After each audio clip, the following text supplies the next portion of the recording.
కొడుకు ఏం భయం లేదు. ఇక నుంచైనా పిల్లల్ని జాగ్రత్తగా చూస్తా. అలాగే తల్లి, అలాగే.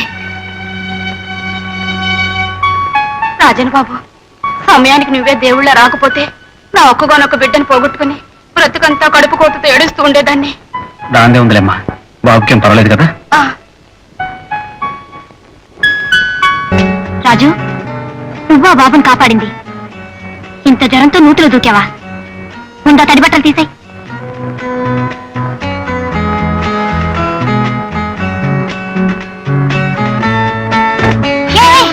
మతిలేదు, మళ్ళీ ఆ తడిసిందే కట్టుకుంటావా?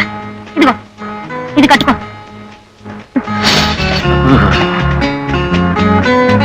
రాజు, నువ్వు ఆ బిడ్డను రక్షించడానికి అంత సాహసం చేశావు కదా, దురదృష్టవశాత్తు నీకు ఏదైనా ప్రమాదం జరిగితే?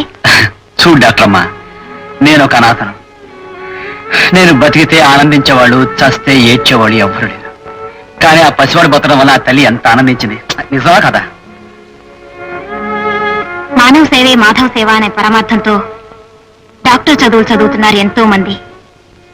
కానీ డాక్టర్ అయిన తర్వాత ఆ పరమార్థం మర్చిపోయి వృత్తినే వ్యాపారంగా మార్చేస్తున్నారు చాలా మంది డాక్టర్లు.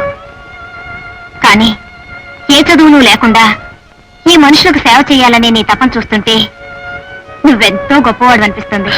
ఊరుకో డాక్టరమ్మా, నువ్వు మరి పెద్ద మాట చెప్పేస్తున్నావు. నాకేం అర్థం కావట్లేదు. సరే గాని పూర్తిగా తడిచిపోయావు. జ్వరం తిరిగి రాకుండా ఈ మాత్రలు వేసుకో. ఒక సూది మందు కాకుండా ఎన్ని సీసాల మాత్రలు ఇచ్చా మింగేస్తాను డాక్టరమ్మా.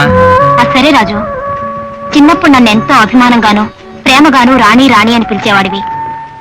ఇప్పుడు ఆ పిలుపు అనేసి డాక్టర్ అమ్మ అంటావే? అది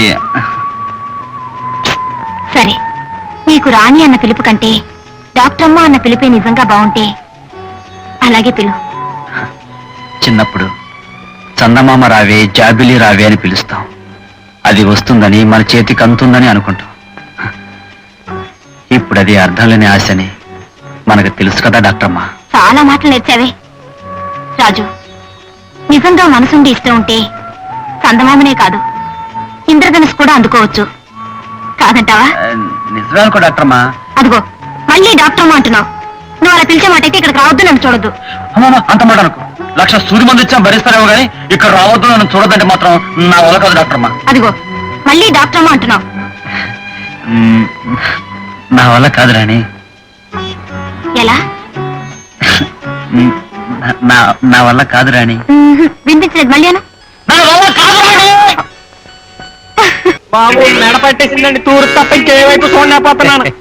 పడవర నేను చూపిస్తాను రా మాధవా. కొట్లో 10 రూపాయలు లాగి రా కూర్చో.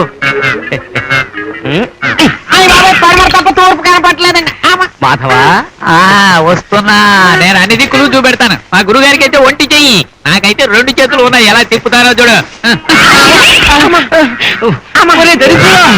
వాడు మెడ చెప్పవచ్చు. అమ్మో, ముందుగా చెయ్యిపోయిందిరా బాబాయ్. ఆ చెయ్యి మాట దేవుడానికి ముందు నా తలకాయ నడిచాడు బాబాయ్. తొందర పడకండి, తొందర పడకండి.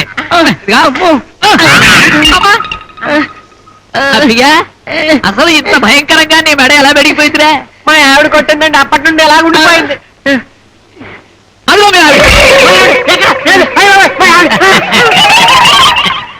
చూసారా గురుగారు, నాటు వైద్యం అన్న తర్వాత కొంచెం తెలివిగా ఏడ్చావులే. నువ్వు నాకు వైద్య పాఠాలు చెప్పక్కర్లేదు. చేతిలో కత్తిపుచ్చుకొచ్చేవిట? ఈ చెయ్యే కదా మా అమ్మకు వైద్యం చేయనుంది. ఈ చేతితో ఇంకెవ్వరికి వైద్యం చేయకూడదురా.